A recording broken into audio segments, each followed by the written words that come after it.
All Nintendo video games are rated by the Entertainment Software Ratings Board and carry one of the following age-appropriate ratings.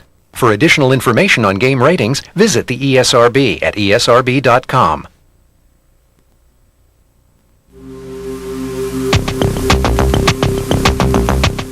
Want some great entertainment this holiday? Head on down to Toys R Us. While you're there, you can check out the great new games coming from Nintendo.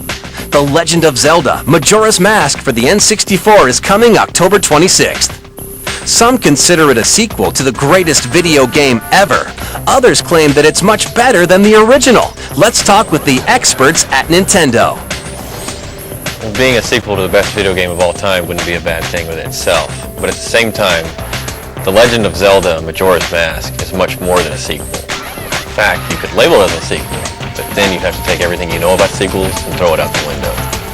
When you first start the game, you're riding through the forest on horseback, and then you come across a skull kid, your horse rears up, and you fall off, and when you're knocked out, the kid actually comes up and takes your ocarina, and he also steals your horse, and that's kind of what starts it off.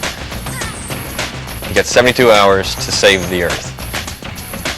Link has to unravel the mystery of Majora's Mask within 72 hours, or else the moon will crash into the Earth. And if you can't solve the mystery within 72 hours, game over. There's 24 different masks in this game. If you take the Goron mask and you put it on, then you have the ability to turn into a Goron. You actually see him go through a transformation, and then he's a Goron, and you're able to do things you weren't normally able to do. You turn into a rolling Goron, and that's the only way to cross some parts of the game. If you get a Zora mask, instead of just kind of swimming on top of the water, you can actually put the Zora mask on and you have the ability to walk underwater. You can swim extremely fast underwater. So there's a whole bunch to do under the water. There's entire levels that take place underwater, and the only way you can do it was a Zora mask. And it's pretty graceful to watch him, kind of skim over the surface of the water. One of the things that makes the game really cool is that the whole time the clock is ticking. The moon is getting closer, and you're not going to stop any of that. You have so many things that you have to accomplish to stop this moon from falling.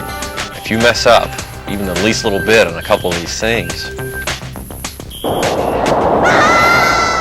The Legend of Zelda Majora's Mask requires the expansion pack to work. This game uses the expansion pack in a way that a lot of games haven't really used it yet. The bosses are more detailed. They'll have a higher polygon count. One boss in particular, the jungle boss, one of the first bosses you fight, if you start beating him, then he calls 6 bugs to his rescue, and so you have that many more things on the screen.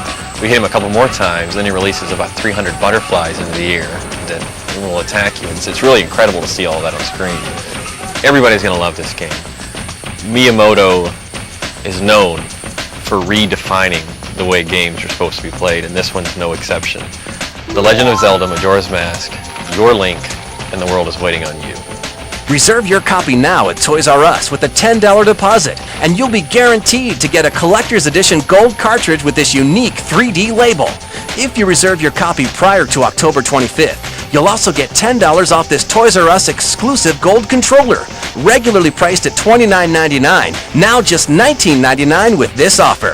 Think that's it? Think again. Check out the sequel to the platinum bestseller Banjo-Kazooie. It's Banjo-Tooie for the N64, coming November 21st. It's an extension of an already great game. First off, you're given all of the old moves that you had before, and being Banjo-Tooie, there's going to be more moves, larger environments, better graphics. One of the coolest new team moves they have is a level where Banjo whips her out like a shotgun, and it goes immediately into first-person view, and that's how you do the entire level. In the first game, you could shoot blue eggs. In Tooie, you have all these different color eggs. The humor is definitely carrying over from the first game.